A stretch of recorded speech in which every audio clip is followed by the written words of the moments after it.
Pour de nombreux salariés, commerçants, chefs d'entreprise, jeudi dernier fut déjà un jour difficile. Il y a également eu le vendredi et voilà un lundi et un mardi qui s'y ajoutent. Le télétravail est une possibilité pour certains, mais il est inenvisageable pour d'autres.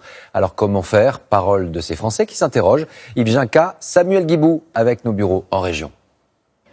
Aller travailler coûte que coûte ou avoir une bonne justification pour ne pas aller à l'usine ou au bureau. Jeudi et vendredi, de très nombreux salariés ont trouvé des solutions.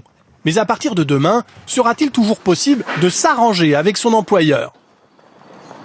Je l'avais prévenu, j'avais dit que j'avais fait de mon possible pour venir, donc j'ai pu me rendre sur mon lieu de travail. Après, il faudrait que je le prévienne pour demain pour voir comment ça se passera. Il se montre compréhensif en tout cas? J'en sais pas, honnêtement, je sais pas du tout. Pour demain, ça sera voiture et on verra jusqu'à mercredi ce que je fais. Le télétravail, les employeurs vont peut-être s'en lasser parce que ça va bien un jour ou deux. Mais si ça dure encore 8 jours ou 15 jours, le télétravail, l'employeur dira non, c'est terminé. Si le télétravail est refusé par l'employeur, il reste une possibilité. Poser un jour de congé ou de RTT avec l'accord de l'entreprise.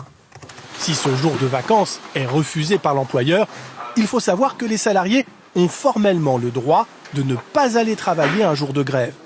Ce n'est pas une faute sanctionnable, mais à certaines conditions seulement. Si vous ne pouvez pas vous rendre à votre bureau, vous n'irez pas travailler, vous ne serez pas payé et il faudra démontrer que vous n'étiez pas en situation de pouvoir aller travailler. Donc il faudra avoir un justificatif de la SNCF ou une photo du panneau d'affichage qui démontre que tous les trains ont été annulés.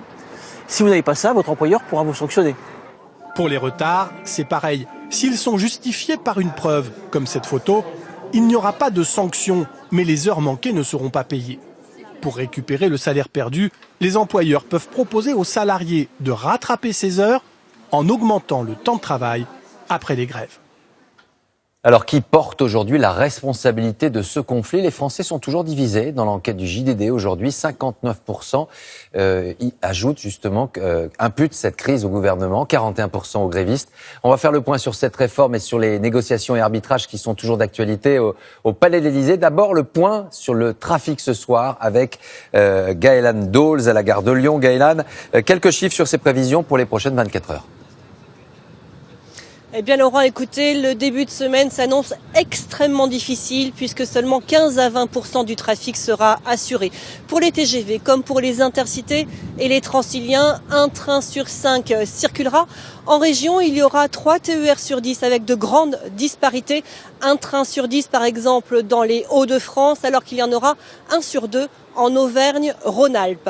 À Paris, le métro et le RER resteront encore très perturbés. 10 lignes seront intégralement fermées, 4 circuleront partiellement aux heures de pointe. En fait, seules les 2 lignes automatiques, la 1 et la 14, rouleront normalement. Et puis, chose rare, la SNCF redoute l'affluence sur les quais. Alors, elle demande, par souci de sécurité à ceux qui le peuvent, de ne pas emprunter les trains de banlieue demain. Merci beaucoup, Gaëlan.